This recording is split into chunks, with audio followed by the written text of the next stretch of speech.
Hey guys, tonight we are traveling back, way back, to the very cradle of civilization, to a sun-baked land between two rivers where humanity first invented cities, law, and perhaps our most enduring and sleep-inducing creation, bureaucratic paperwork. Picture yourself not in a grand palace or a soaring ziggurat, but in a small, stiflingly hot room adjacent to a vast storehouse.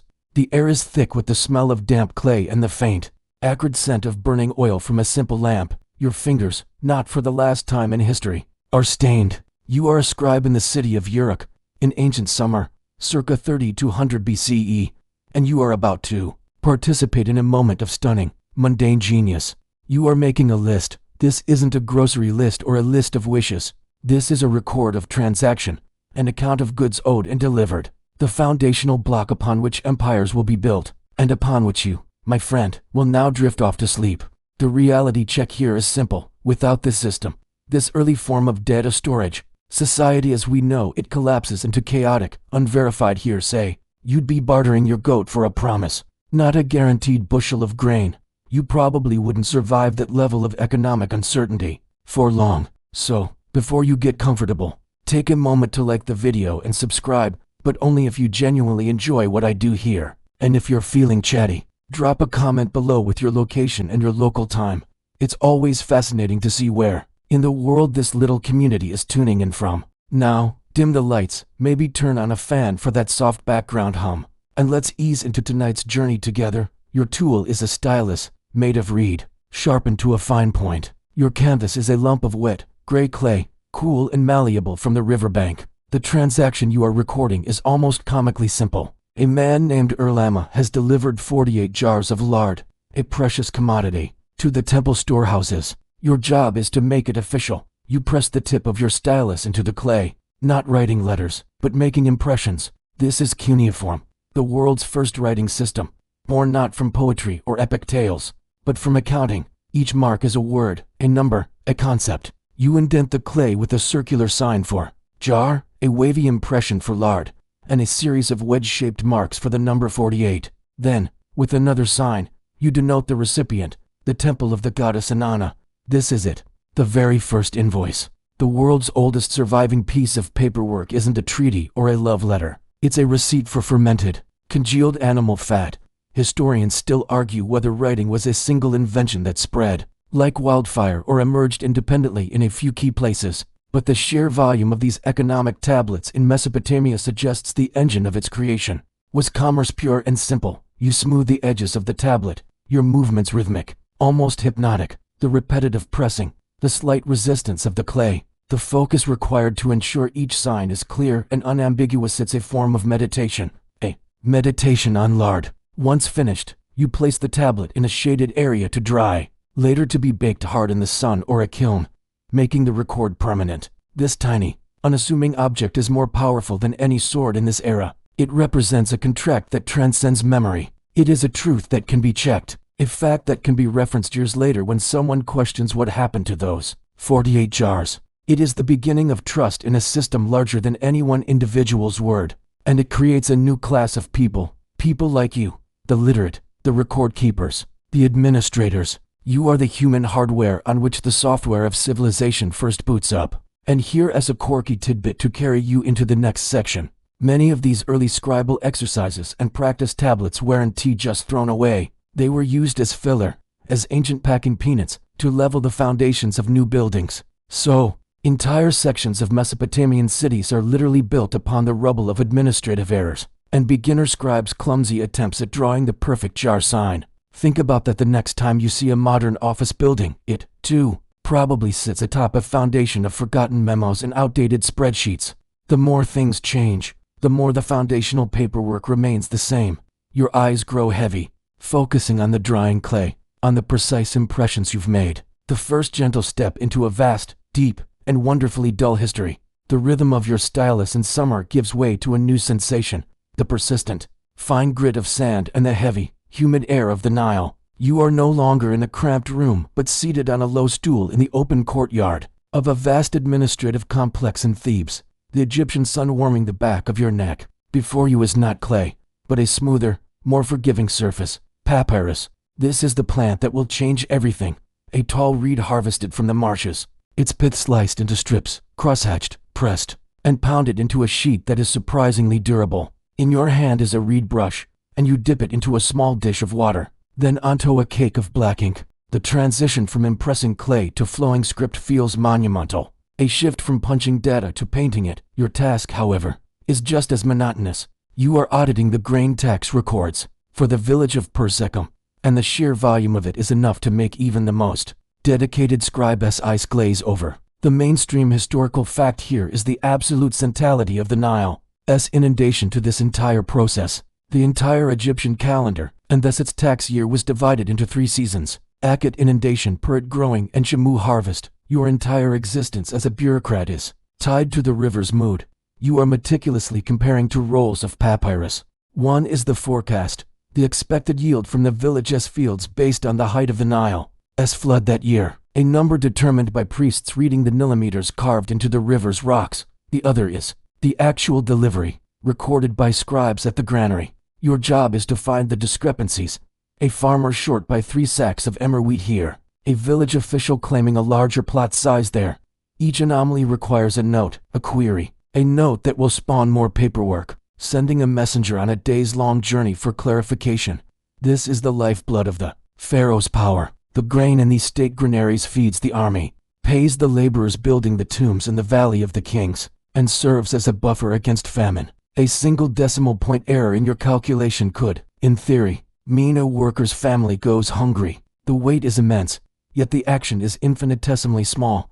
The gentle scratch of your brush, the slow unfurling of the scroll. And here is our quirky tidbit, something to ponder as you trace the hieratic script, a cursive, everyday version of hieroglyphs. The ancient Egyptians, masters of administration, had a bureaucratic solution for everything, even the afterlife. You might be dealing with grain taxes now, but every Egyptian hoped to one day face the final audit, the weighing of the heart ceremony. Before the god Osiris, your heart would be placed on a scale against the feather of Mat, representing truth and order. But you didn't just hope your heart was light. You could come prepared with paperwork. The Book of the Dead contains spells and declarations, essentially a cheat sheet to recite to the various divine gatekeepers and auditors you'd meet, denying any wrongdoing in life. I have not stolen, you would say.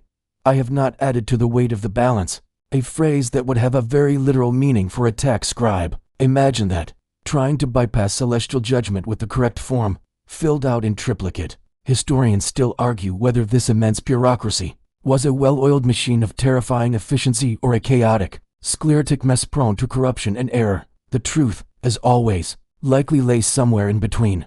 There are records of tomb robberies where officials were clearly involved, of grain shortages that sparked strikes among the royal tomb workers, some of the first recorded labor strikes in history, all over delayed grain rations.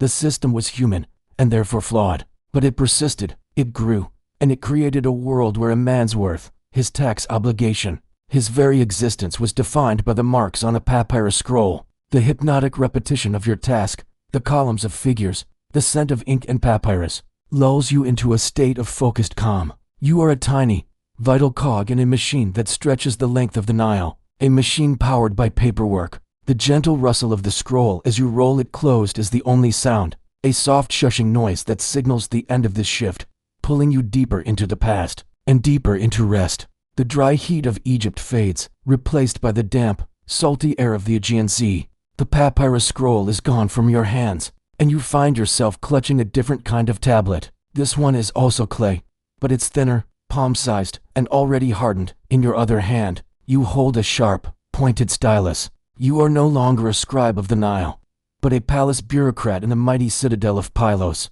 a stronghold of the Mycenaean Greeks around 1200 BCE. The world of pharaohs and pyramids is a distant rumor here.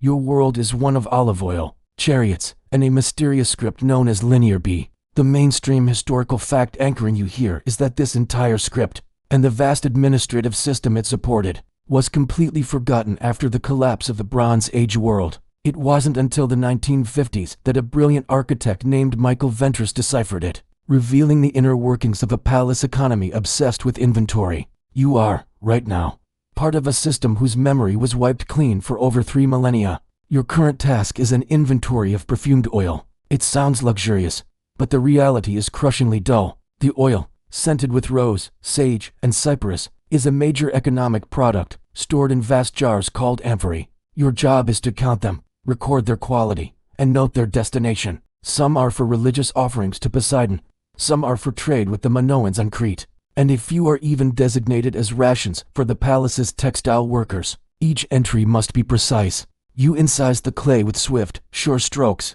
Linear B isn't a flowing script. It's a series of precise, angular signs representing syllables and ideograms. You mark the ideogram for oil, then the sign for perfumed, followed by a number and the logogram for a unit of measure. The tablet is a dense, compact grid of data. There is no room for poetry, for personal expression. This is data storage in its purest, most austere form. The pressure is on. This tablet will be dried and stored in the palace archives, a permanent record that will be checked against future deliveries. A mistake could see your own rations of barley and wine reduced.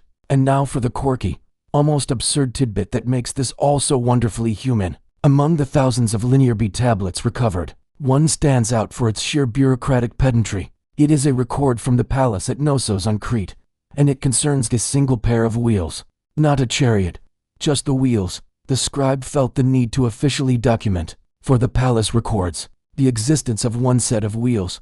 One can only imagine the story behind it. Was it a spare set? Was it the subject of a dispute? Did a nervous charioteer have to report a damaged chassis, and was left holding just the wheels, forced to get a receipt for them? It's a glorious snapshot of a system so comprehensive, so overwhelming in its need to catalog everything, that even the most minor component required a formal, written entry. You can feel a kinship with that unknown scribe, equally burdened by the need to account for every last jar of scented oil. Historians still argue whether these Mycenaean palatial centers were highly centralized totalitarian states where the palace controlled every aspect of economic life, or if they were more like feudal overlords extracting tribute from a surrounding landscape that still maintained some economic independence. The sheer volume of records pointing to palace control of land, of livestock, of craftspeople suggests a system of remarkable top-down control. The rhythmic scratching of your stylus is the sound of that control being exercised. Each mark is a claim of ownership, a tally of wealth, a assertion of order. The world outside the palace walls may be one of heroes and legends, of the kind that Homer would sing about centuries later.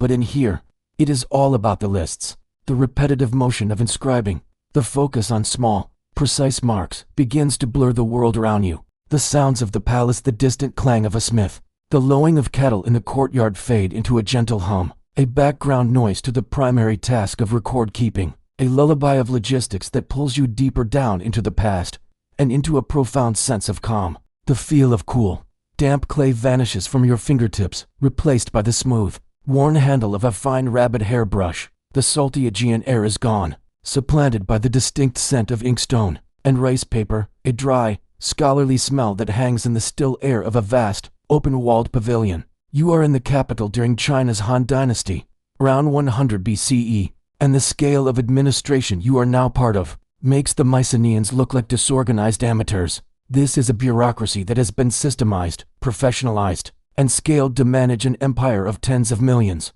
The mainstream historical fact that defines your existence here is the establishment of the imperial examination system, a meritocratic in theory process designed to select the best and brightest to run the state machinery. But before you can become a high-ranking mandarin, you must first prove your worth in the most soul-crushingly detailed way possible, mastering the law. Your desk is a simple, elegant affair. Before you lies a lengthy scroll detailing a new amendment to the tax code concerning the transportation of millet across provincial borders. Your task is not to question it, not to debate its ethics, but to memorize it, every clause, every subclause, every exception for flood-damaged goods or bandit-related losses. You dip your brush, and your hand moves in practiced, precise strokes, copying the text. This is not just rote learning. It is a physical meditation, the absorption of law through the repetitive motion of the hand. The ideal is to know the code so thoroughly that your response to any situation is instantaneous, correct, and, most importantly, documented by precedent. Your future, your rank, your salary all depend on your ability to become a living, breathing extension of the empire's administrative will. The pressure is immense, but the action is slow, deliberate, and hypnotic. The only sound is the faint scratch of your brush, and the occasional sigh of another student in a hall. And for our quirky historical aside, Let's consider the tools of your trade. The paper is a marvel, a Han invention that is steadily replacing cumbersome bamboo slips and expensive silk. But the ink is where the true, strange magic lies. The best ink, you see, is made from soot, specifically the soot from burning pine wood, mixed with glue made from animal hide or fish skin, and then pressed into a solid cake. To use it, you grind the cake with water on an inkstone, a process that is itself a form of meditation, a slow, circular grinding that focuses the mind before the focus of writing. But the secret ingredient, the thing that gives the finest ink its unparalleled depth and luster, is the addition of perfume, musk, often. So, as you sit there memorizing tax law, the air around you is faintly scented with the very substance you're writing about, a bizarre sensory crossover between an accountant's office and a nobleman's garden.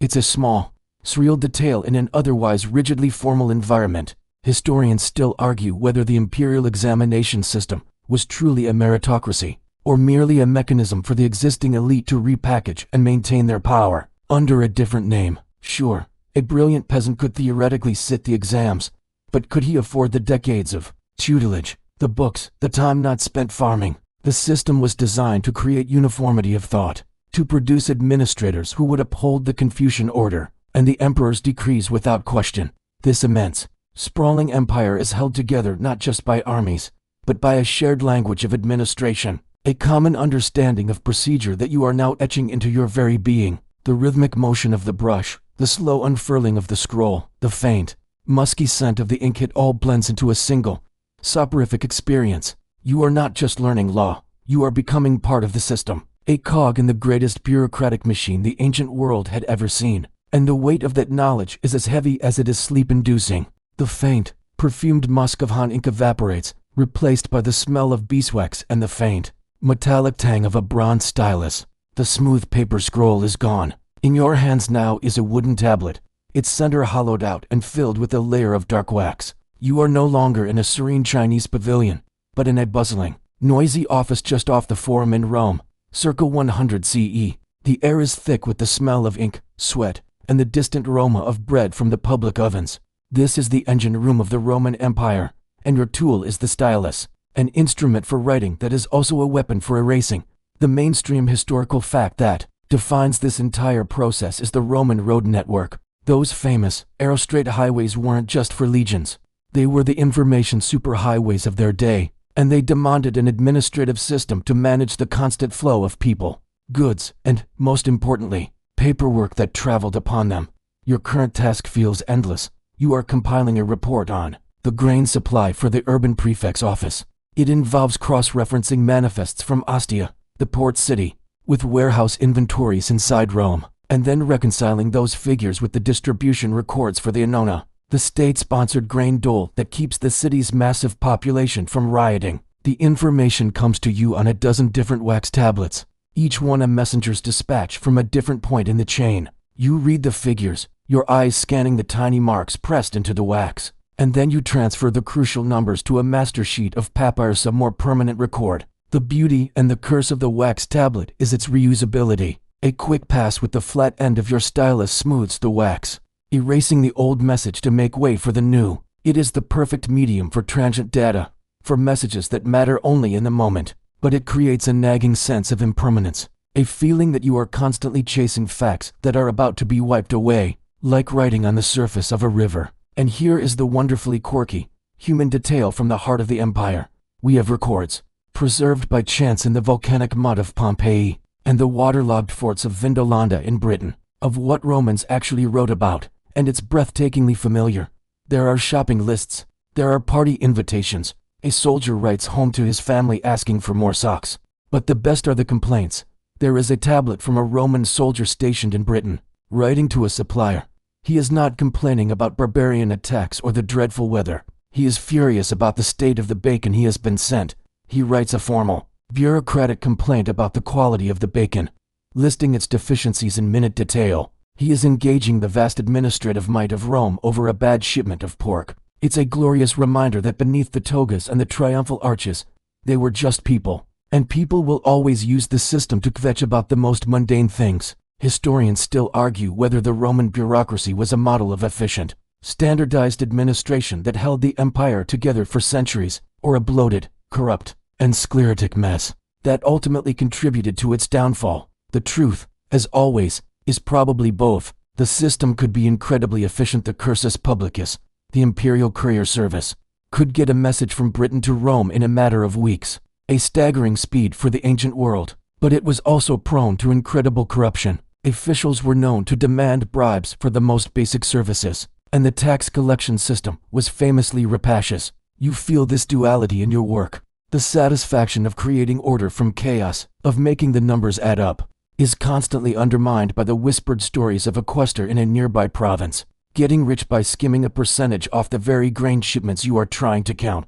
The repetitive motion reading the wax, jotting on the papyrus, smoothing the wax clean becomes a rhythm, a metronome of administration. The murmur of voices, the scratch of style, the occasional heated argument over a discrepancy in the figures all blend into a low bureaucratic drone, a white noise of empire that slowly lulls your mind into a state of numb historical tranquility. The clamor of the Roman office, the scent of wax and papyrus, dissolves into the thin, cool air of high mountains. The stylus is gone from your hand. Now, your fingers are working with something entirely different: cord, rough, undyed llama wool, and softer, brightly dyed alpaca fiber. You are seated on a woven mat in a stone administrative complex in the heart of the Inca Empire, high in the Andes, circa 1500 CE. There is no papyrus here, no clay, no wax. The empire runs on a system of knots, a language of string and fiber known as the quipu. The mainstream historical fact that should astound you is the sheer scale of what was managed with this system. The Inca Empire, stretching thousands of miles along the South American coast, with millions of citizens,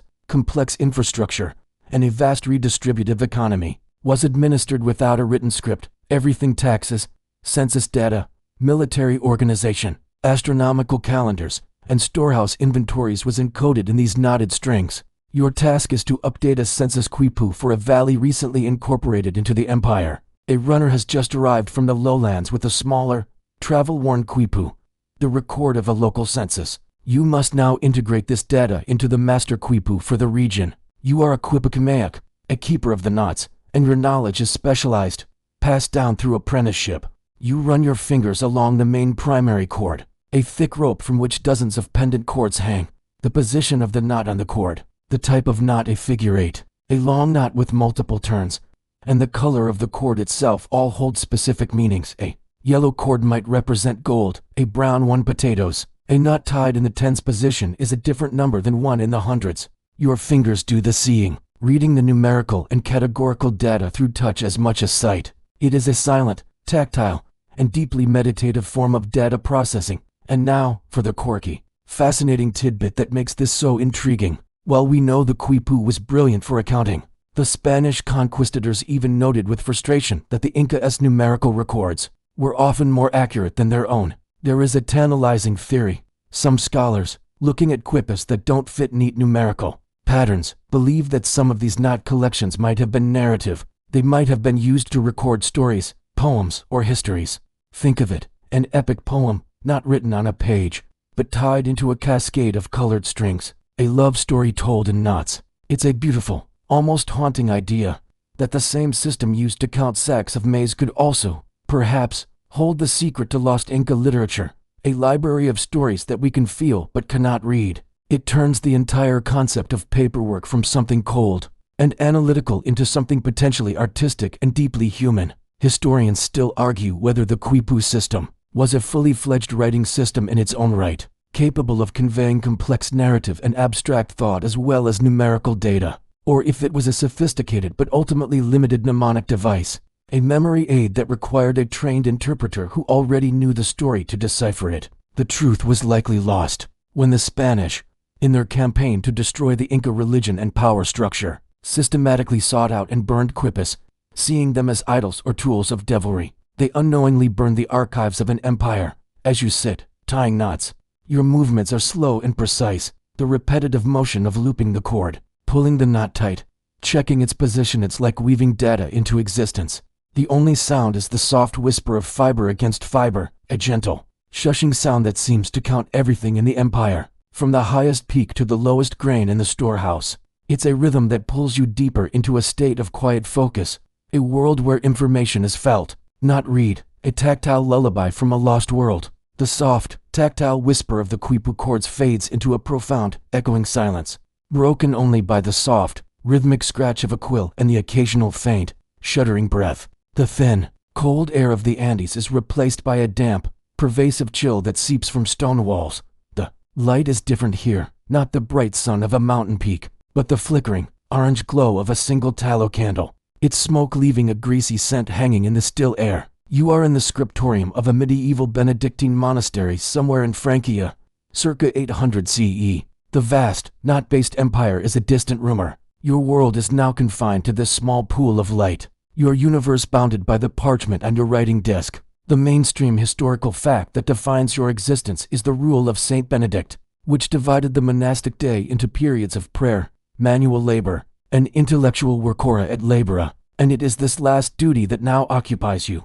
You are not recording taxes or grain shipments. You are copying a land grant charter, and in doing so, you are preserving the very legal and economic framework of the post-Roman world. Your hand aches. The quill is a goose feather, carefully cut and shaped, and it requires constant, delicate pressure. The ink is iron gall, a deep, lasting black made from oak galls and iron salts, but it is acidic and can bite into the parchment if you hesitate too long on a stroke. The parchment itself is calfskin, scraped and treated until it is smooth and thin, a precious commodity. The text you are copying is not a literary masterpiece but a dry, legalistic document, a record of a donation of 12 acres of wooded land, and 3 serfs from a local lord to the monastery. Your job is to reproduce it exactly, letter for letter, without error, without embellishment. This is not about creativity, it is about fidelity. This document will be stored in the monastery's archives as proof of ownership, a defense against future disputes.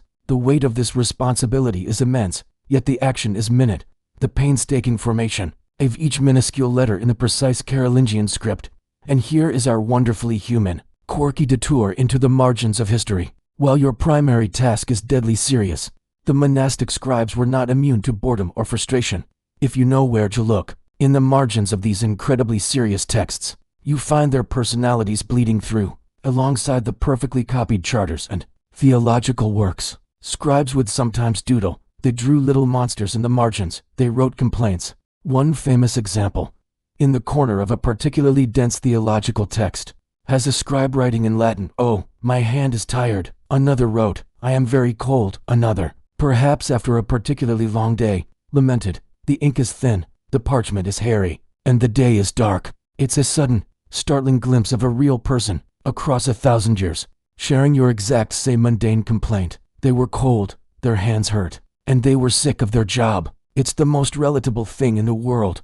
Historians still argue whether these medieval monasteries were isolated islands of light in a sea of cultural darkness, single-handedly preserving classical knowledge, or if they were inherently conservative institutions that carefully filtered that knowledge, copying only what served their theological and political needs, allowing vast swathes of classical science and literature to be lost forever. The truth is, they were both. The very act of copying was an act of selection. A text that wasn't copied would eventually crumble to dust. So, as your quill moves, forming the letters that grant ownership of those 12 wooded acres, you are not just a scribe. You are a gatekeeper of knowledge, deciding, in a small way, what future generations will remember. The repetitive motion, the focus on each individual letter, the musty smell of the parchment, and the overwhelming silence of the stone chamber all combine into a powerful soporific. The world outside with its wars, its plagues, its chaos ceases to exist. There is only the text, the candle, and the slow, steady progress of the quill across the page. A progress so gradual it feels like time itself is slowing down, carrying you with it into a deep, historical slumber. The profound, sacred silence of the scriptorium is shattered by the sound of rain on mud, the lowing of discontented cattle, and the sharp, impatient voice of a Norman official. The chill of the stone room is replaced by a damp, pervasive English cold that gets into your bones. The tallow candle's glow is a memory. You are squinting at a wax tablet in the gray, flat light of a Lincolnshire afternoon, circa 1086 CE. You are part of the most ambitious administrative project in all of Europe since the fall of Rome, the Domesday Survey, commissioned by William the Conqueror. This is not a mere census. It is a comprehensive audit of a conquered nation. A detailed inventory of every piece of taxable property in England. The mainstream historical fact that underscores this entire exhausting endeavor is its staggering speed and scope.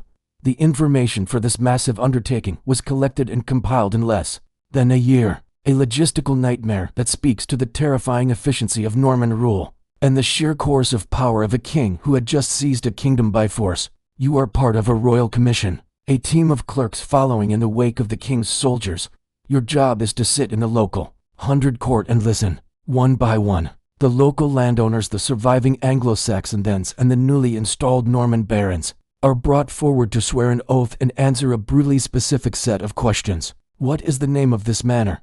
Who held it in the time of King Edward the Confessor? Who holds it now? How many hides of land? How many plows? How many villagers? How many slaves?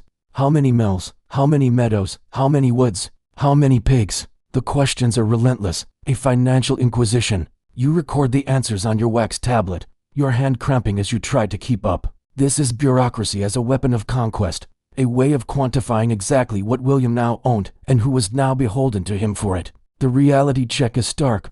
The penalty for giving false information was severe, often mutilation. The weight of these numbers is not abstract, it is enforced by the sword. And now for the quirky, human detail that emerges from this dry, terrifying process. The survey was so thorough, so final, that it quickly earned its famous nickname. The Anglo-Saxon chroniclers, with a sense of grim humor, called it the Domesday Book. They compared it to the Day of Judgment described in the Bible, the final and ultimate audit from which there was no appeal. The official records might have had a drier name, but to the people whose lives were being catalogued for taxation, it felt like God's own ledger was being written. And within this immense document, there are little snapshots of absurdity and tragedy. One entry famously notes that in a certain village, the only thing of value recorded is a she-ass.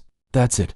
The full might of the Norman war machine descended upon this place and found a donkey. Elsewhere, a scribe notes a property is waste, likely destroyed during the harrying of the North. William's brutal campaign to subjugate the north of England. The bureaucratic term waste covers a multitude of sins and immense human suffering. Historians still argue whether the primary purpose of the Domesday Book was to maximize tax revenue for the crown or to serve as a giant legal document, a nationwide title deed that would settle property disputes and solidify William's control over his new barons by clearly defining who owned what. It was probably both. The sheer depth of the data down to that one she-ass suggests a king who wanted to know the precise value of every single asset in his new kingdom. You feel this pressure as you work, translating the nervous testimony of a Saxon farmer into neat Latin abbreviations on wax, the sound of the rain, the murmur of the crowd outside the court, the authoritative tone of the royal questioner, and the frantic scratching of your stylus create a chaotic symphony of administration. It's a far cry from the peaceful scriptorium.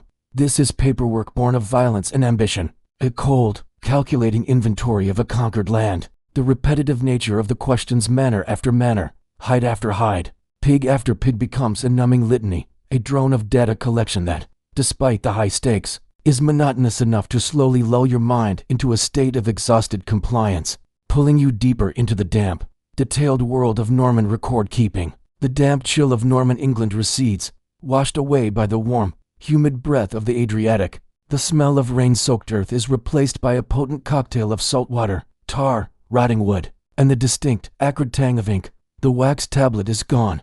In its place, you handle a heavy, officious document stamped with the seal of the Republic of Venice.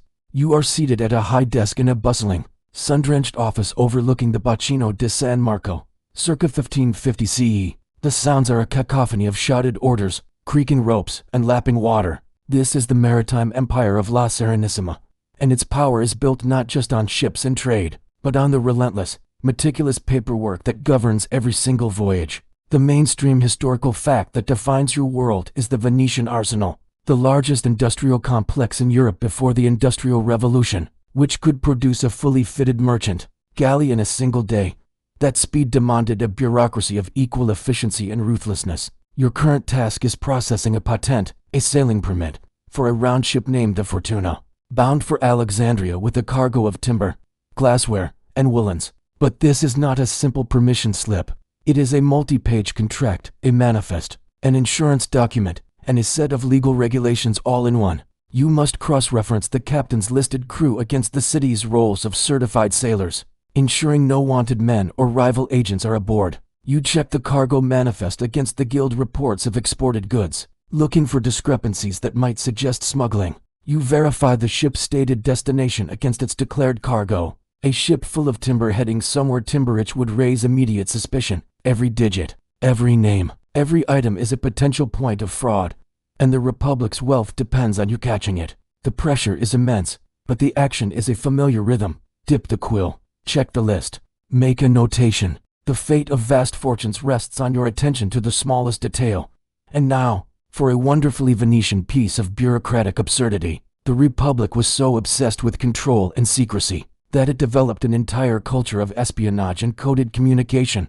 But even their spies had to file expense reports. The archives contain receipts from Venetian intelligence agents itemizing payments to informants, costs for disguises, and even reimbursement for bribes paid to Ottoman officials. Imagine that, a shadowy figure operating in the back alleys of Constantinople risking his life for the state, and then having to meticulously fill out a form upon his return to get paid back for the money he spent on a fake beard and a bribe. It's the ultimate collision of high-stakes intrigue and mundane administration.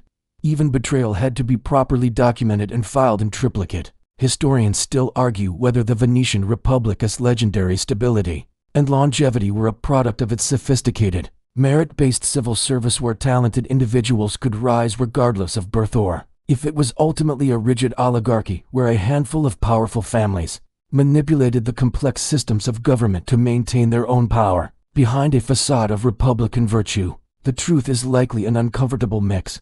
The system was brilliantly designed to prevent man from seizing power, but that same system could be glacially slow to respond to true crises. As you work, the quill scratching against the heavy paper, you feel this tension. You are a cog in a machine of breathtaking sophistication, a machine that has made Venice rich and powerful. But you are also aware of the watchful eyes of the Council of Ten, the State Security Committee, whose agents could audit your work at any moment. The rhythmic dip of the quill, the rustle of paper, the distant calls of gondoliers, and the ever-present smell of the sea blend into a singular experience. It is the sound and smell of controlled chaos, of commerce meticulously documented, of an empire built on ledgers and logistics. The monotony of cross-referencing lists, of verifying names and numbers, becomes a hypnotic chant, a lullaby of trade and regulation that slowly rocks your consciousness, pulling you deeper into the warm, watery dream of Venetian administration. The lapping waters of the Venetian lagoon drain away, replaced by the hushed, echoing vastness of a palace gallery. The smell of salt and tar is utterly vanquished by an overwhelming cloud of perfume, beeswax, and the faint, sweet scent of orange blossoms from the potted trees lining the hall. The practical, trade-focused documents of the Republic are gone. In your hands now is a document of breathtaking pettiness, a memorandum concerning the precise order of precedence for a minor nobleman's placement at a royal gala. You are a junior secretary in the court of Louis XIV, the Sun King, at Versailles, circa 1685. The mainstream historical fact that defines your entire existence is the king's brilliant, ruthless strategy of using etiquette and administration as a political weapon. By forcing the nobility to live at Versailles and compete for his favor in an endless round of ritualized events, he neutered their power and made them utterly dependent on the crown.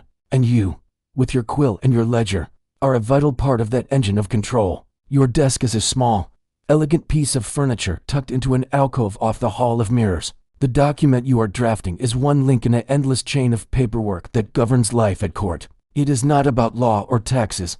It is about status. Who has the right to hand the king his shirt? Who can sit on a stool, and who must stand? Who can enter which rooms, and at what times? These are not trivial questions. They are the very currency of power. A misplaced comma, an incorrectly titled name, could inadvertently spark a feud between two ancient families or, worse, a fended favorite of the king. Your handwriting must be impeccable. Your knowledge of the labyrinthine court hierarchy absolute. You are not just a clerk. You are a cartographer of social standing, mapping the invisible topography of prestige and insult. The pressure is immense, but the action is minuscule. The flawless formation of a noble title, the careful scripting of a list of names in their exact order of importance. And for our quirky, absurdist tidbit from the heart of this gilded cage, the Sun King's bureaucracy was so all-encompassing that it even sought to regulate nature itself. There exists an official ordinance, signed by the king's minister, Concerning the problem of pigeons, it seems the pigeons of Versailles, being birds and therefore unconcerned with court protocol, were defecating on the gleaming marble statues, gilded gates, and powdered wigs of the aristocracy. The solution, a comprehensive, bureaucratically approved pigeon control policy that involved the systematic destruction of their nests and the hiring of official bird scarers. So, while diplomats schemed and nobles dueled over points of honor, the administration was also deeply concerned with the management of avian waste. It is a perfect metaphor for Versailles, a place of sublime grandeur, constantly being undermined by utterly mundane realities, all of which required a form in triplicate. Historians still argue whether Louis XIV's hyper-centralized system of government, where every decision from declaring war to approving a new gown flowed through him and his bureaucracy, was the peak of absolute monarchy as efficiency, or a grotesquely bloated and unsustainable model that would inevitably collapse under its own weight and directly lead to the French Revolution. A century later, the system required a monarch of immense energy and intelligence, like Louis, to function, but it created a nation of courtiers, not leaders. As you write, the scratch of your quill is drowned out by the murmur of hundreds of courtiers in the adjacent hall, all speaking in hushed, conspiratorial tones. The air is thick with ambition and anxiety. The repetitive, precise nature of your work ranking, listing, titling becomes a strange form of meditation amidst the simmering chaos. The overwhelming scent of perfume, meant to mask less pleasant odors, is cloying and heavy. The glint of the gilded decorations is almost blinding. The sheer, weightless absurdity of it all, the fact that your entire world has shrunk to the question of who gets to stand closer to the king during a musical performance, is so profound that it becomes hypnotic. It is a lullaby of decadence and detail, rocking you into a stupor of exquisite irrelevance.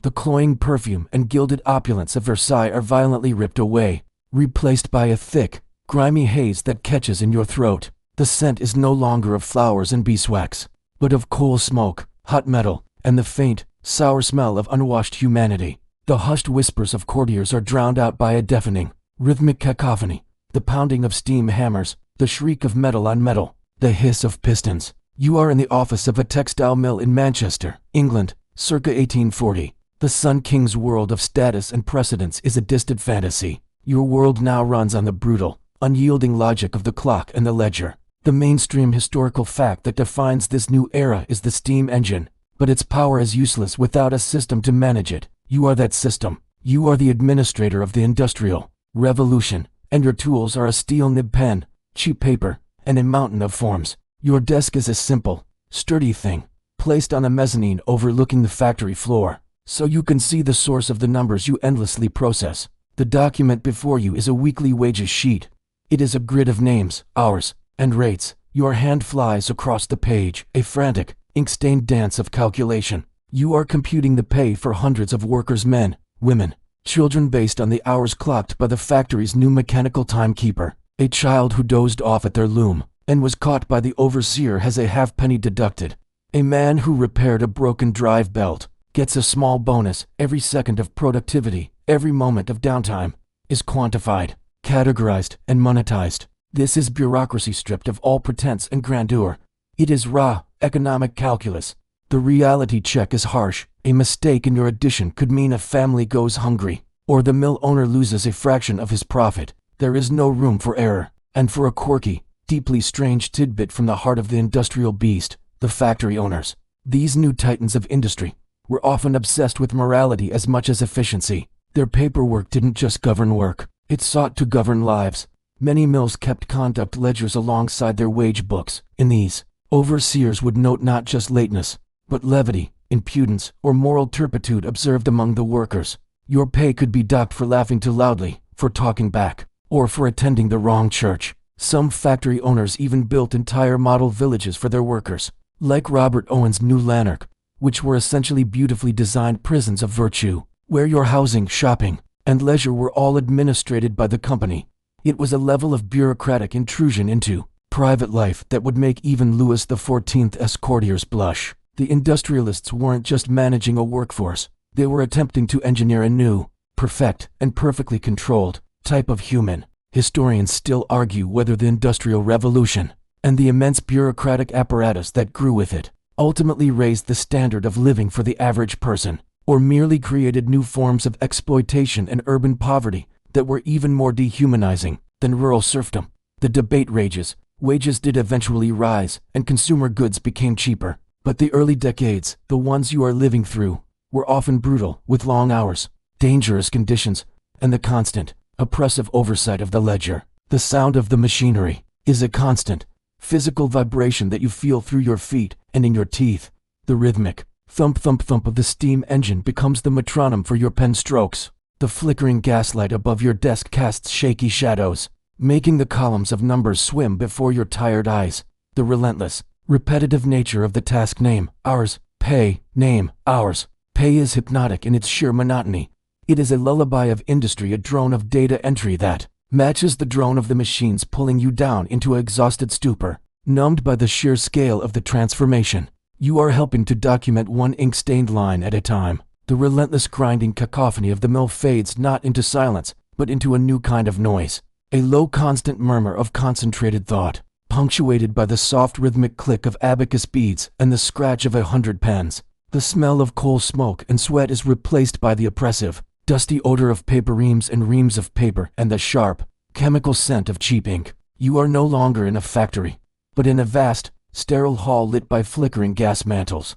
Rows and rows of desks stretch into the distance, each one occupied by a person, head bent, scribbling furiously. You are in the census office in London, circa 1851, and you are a human computer. The mainstream historical fact that defines this endeavor is the sheer explosion of data. The Victorian era is obsessed with measurement, classification, and statistics, believing that by counting everything, they can understand, and thus improve, society. You are on the front lines of this data war, and your weapon is a pen. The document before you is not a wages sheet, but a single page from a census return. One of hundreds of thousands. Your task is transference and tabulation. You take the raw, handwritten data collected by enumerators' names, ages, occupations, birthplaces, and for the first time, questions about disabilities: blind, deaf and dumb, lunatic, imbecile, and you copy the relevant information into massive ledgers, organized by category. Then, the real work begins, the counting.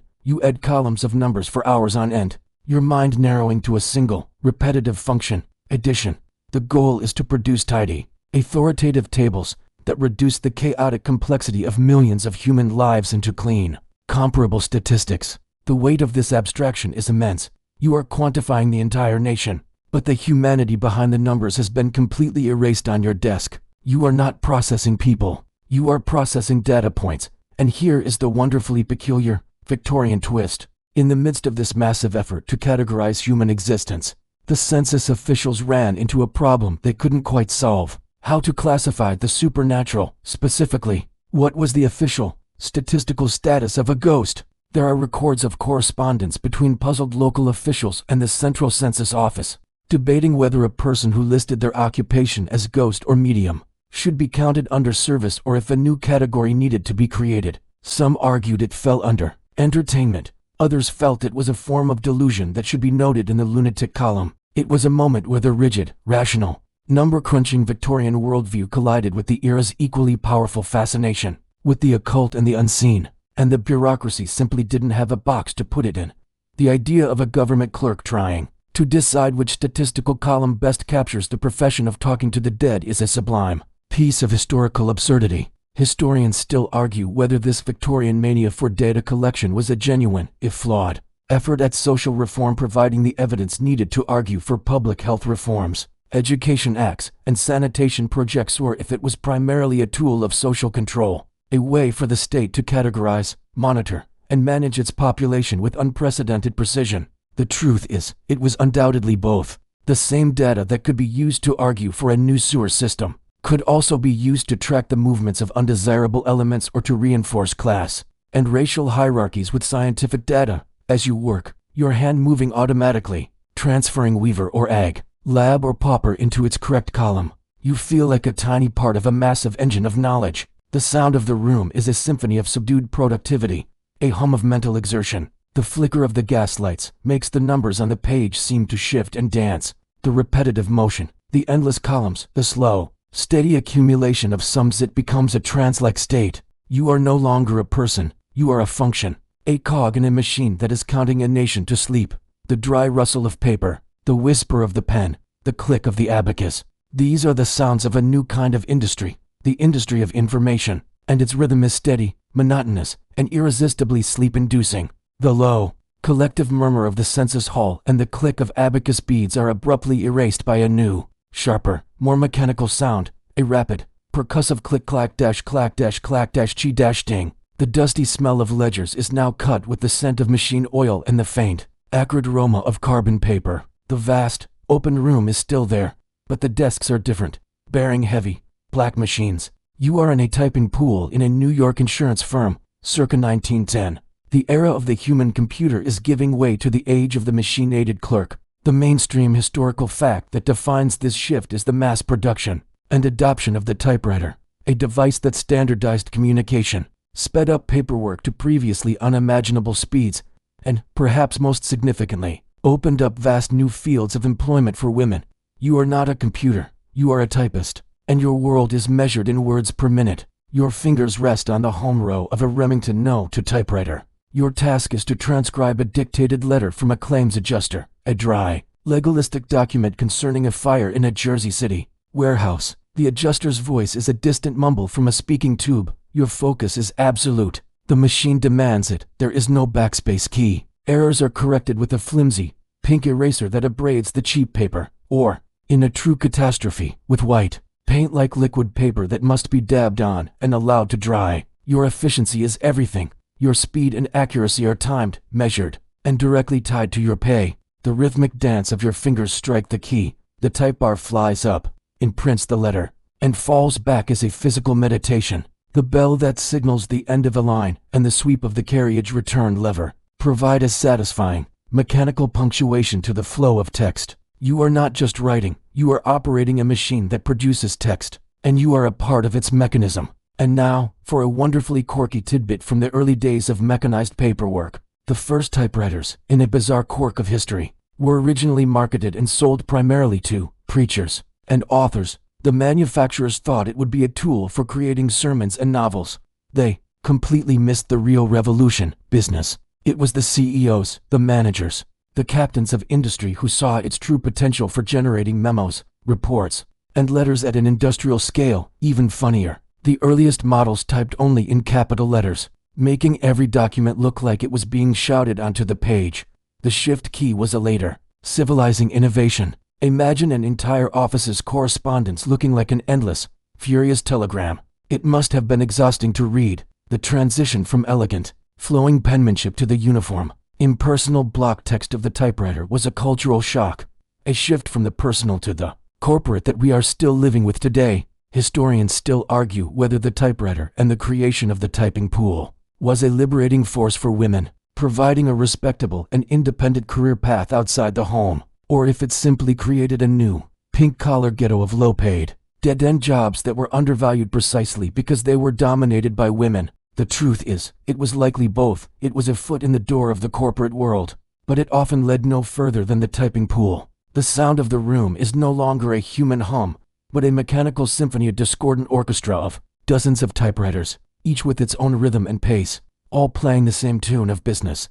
The click-clack and the ding and the swish of the carriage return becomes a mesmerizing, industrial white noise. The repetitive motion, the focus on the quickly moving hand in the dictation tube, the physical engagement with the machine, it creates a unique form of focus. You are not lost in thought, you are lost in action, in the translation of sound to text, a conduit for information. The rhythm is relentless, mechanical, and strangely soothing. A metallic lullaby that drowns out all other thought and pulls you deeper into the hypnotic drone of early 20th century efficiency. The sharp percussive symphony of the typing pool fades into a new, more alien sound, a low resonant hum, like a beehive encased in metal, punctuated by the rhythmic thunk-thunk-thwack of a machine that feels more like a loom than a writing desk. The smell of typewriter oil is now layered with the crisp, clean scent of ozone and the peculiar, warm odor of vacuum tubes and heated electronics. The bright, open office is gone, replaced by a chilled, climate-controlled room where the lighting is harsh and fluorescent. You are seated before a machine that is the direct ancestor of every computer on the planet, an IBM 407 accounting machine, circa 1965. You are no longer a typist, you are a keepinch operator, and you are the vital, human bridge between the analog world of paper and the dawning digital age. The mainstream historical fact that defines this transition is the rise of the mainframe computer, but its immense processing power is useless without data, and you are the one who feeds it. Your tool is not a pen or a typewriter, but a keepinch machine. It has a keyboard, but it doesn't type onto paper. Instead, it perforates a precise pattern of rectangular holes into a stiff, paper IBM card. Each card is a single line of data. Your task is to take a stack of employee timesheets and translate the handwritten hours, employee numbers, and job codes into a deck of these hold cards. Each press of a key punches a specific pattern. The sound is solid, mechanical, final. There is no easy backspace. A mistake requires a duplicate card or, worse, a manual correction with a special correction card and a tiny, sticky paper square called a chad to fill the erroneous hole. The weight of this is different. You are not creating a document for a human to read, but a pattern for a machine to decode. You are learning to speak a new, binary language. And for our quirky, deeply physical tidbit from the dawn of digitization, the entire system had a texture, a feel, that is completely lost today. The punched cards were stiff, exactly 7 to 3/8 inches by 3 to 1/4 inches, because that was the size of the US dollar bill in 1890, which Herman Hollerith had used to design his first tabulating system for the 1890 census. They had a specific weight and heft. A program or a dataset wasn't a file, it was a stack, a deck, sometimes a whole box of these cards. And if you dropped that deck, it was a catastrophe. The order was everything. There was no search function. There was only the tedious, painstaking process of putting hundreds of cards back in the exact right sequence, a task that could ruin an entire afternoon. The physicality of data was absolute. Information had weight, it could be spilled, and it could be put in the wrong order. And everyone who worked with it lived in fear of the dreaded card deck shuffle. Historians still argue whether this early computerization actually streamlined bureaucracy and reduced paperwork, or if it merely created a new, more complex and more opaque layer of it. Instead of dealing with a misplaced paper file, you now had to contend with a mispunched card, a misaligned card reader, or a programming error that was utterly incomprehensible to anyone outside the small priesthood of computer operators. The promise of a paperless office was laughable. Computerization generated more paper than ever before in the form of printouts, punch cards, and manuals. The sound of your keypinch, the clunk of the key, the thwack of the punch is a lonely sound in the chilled room. The repetitive motion of taking a card from the hopper, typing the data, watching the machine punch it, and placing it in the output stack is hypnotic in its isolation. You are a translator between two worlds, and the act of translation is a rhythmic, monotonous ritual. The hum of the mainframe in the next room is a constant presence, an electronic heartbeat that promises a future of incredible speed. But for now, your reality is the slow, deliberate, hole-punching present. The rhythm is mechanical, precise, and utterly absorbing, pulling you into a focused trance, a human component in the great, humming machine of early data processing. The resonant hum of the mainframe and the solid thwack of the keepinch machine dissolve into a sound so ubiquitous it is almost silence. The faint, nearly inaudible whisper of a microchip, the soft sigh of a computer fan. The chilled, sterile room of the server age evaporates. You are nowhere and everywhere. You are at a kitchen table, a coffee shop, a corporate cubicle, a home office. The year is nebulous. Sometime after the turn of the millennium man, your tool is both everything and nothing, a sleek, backlit interface, a window into a digital realm. The physicality of paperwork is gone. There is no clay to impress, no papyrus to unfurl, no wax to smooth, no cards to punch. There is only the glow of the screen and the endless, infinite scroll. The mainstream historical fact that defines this era is, of course, the internet, a global network that promised to liberate us from paper, from filing cabinets, from the very drudgery of all that came before. But a promise made is not a promise kept. You are here to witness the great paradox. The digital revolution did not end bureaucracy. It merely gave it an infinite, an infinitely replicable form. Your task is to apply for something. It doesn't matter what. A permit, a license, a job, a bank account. The process is always the same. You are on a government or corporate website, a digital space that feels both impersonal and oddly demanding. You fill in fields, name, address, social security number. You create a username and a password, adhering to Byzantine rules of capitalization, numbers, and special characters. You are then told your password is invalid, or worse, that your username is already taken. You answer security questions about your first pet or your mother's maiden name, the answers to which are now stored in a dozen vulnerable databases. You upload scans of your documents, your birth certificate, your proof of address, digitizing your identity to feed the machine. Each click is a submission, each form a digital tile in a profile of you that exists across 1,000 servers. There are no paper cuts, but the frustration is a low, constant hum, a psychic friction. You are not handling paperwork, you are being handled by it. The system is so vast, so complex, that there is no one to complain to, no desk to approach. There is only the help page, a labyrinth of automated responses that never quite fits your problem. And for our final, quirky, deeply ironic tidbit, in this age of supposed paperlessness, the most valuable and sought-after real estate in the entire digital bureaucracy is the inbox. Your email address. This is where the paperwork finds you. Notifications, confirmations, password reset requests, security alerts, statements, reminders, and terms of service updates you'll never read flood in. A torrent of administrative noise. The ultimate symbol of the modern bureaucratic experience is the unready mail count, a number that ticks ever upward, a constant, low-level source of anxiety. We have outsourced our memory to the cloud, but the cloud's primary function seems to be to remind us of our obligations. The final, absurd twist? The most common way to regain access to a locked digital account, to prove you are you to the faceless system, is to receive a piece of paper. A code is mailed to your physical, analog address, on a physical, analog postcard, by the Postal Service. The digital revolution's ultimate failsafe is a scrap of paper delivered by a mail carrier. Historians still argue whether this digitization of everything represents the final, triumphant evolution of bureaucracy into a seamless, efficient system, or its dystopian culmination, a panopticon of data where every click is recorded, every preference logged, and every citizen is a permanent file in a system they can never see, understand, or appeal to in any meaningful way. The promise of efficiency has created new layers of complexity. The promise of connection has created new forms of isolation. You are alone with your screen, filling out a form that feels both endless and ephemeral. There is no satisfying thunk of a stamp, no physical weight to the completed document. There is only the silent, ghostly click of the submit button, after which your application disappears into the void.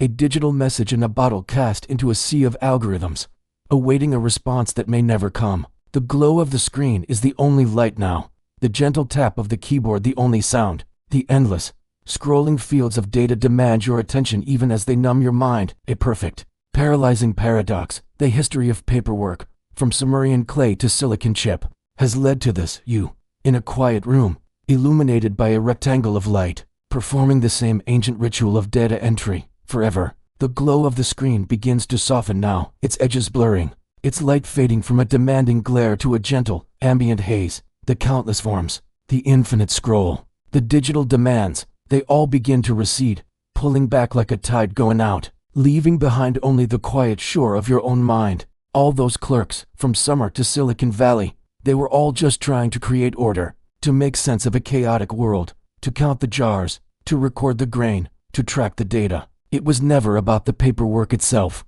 It was always about the human urge to connect, to organize, to build something larger than oneself. That urge is in you, too, but for now, you can let it go. You can release the need to account for everything, to track every detail. The databases will continue to hum without you. The systems will run. The digital river of information will flow on. There is no form left to fill out. No field requires your answer. No submit button needs your click. Your only task now is to breathe, to feel the weight of your body settling deeper, supported and held. The entire history of administration, all the ledgers and tablets and punch cards, they were just the long, winding prelude to this moment of quiet. The world is accounted for. Everything is in its place.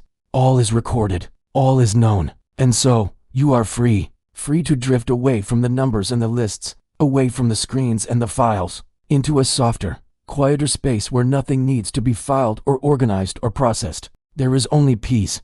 There is only the gentle, rhythmic sound of your own heart, keeping time, not for any ledger, but for you, just for you. Let the quiet carry you the rest of the way now. Let it all go.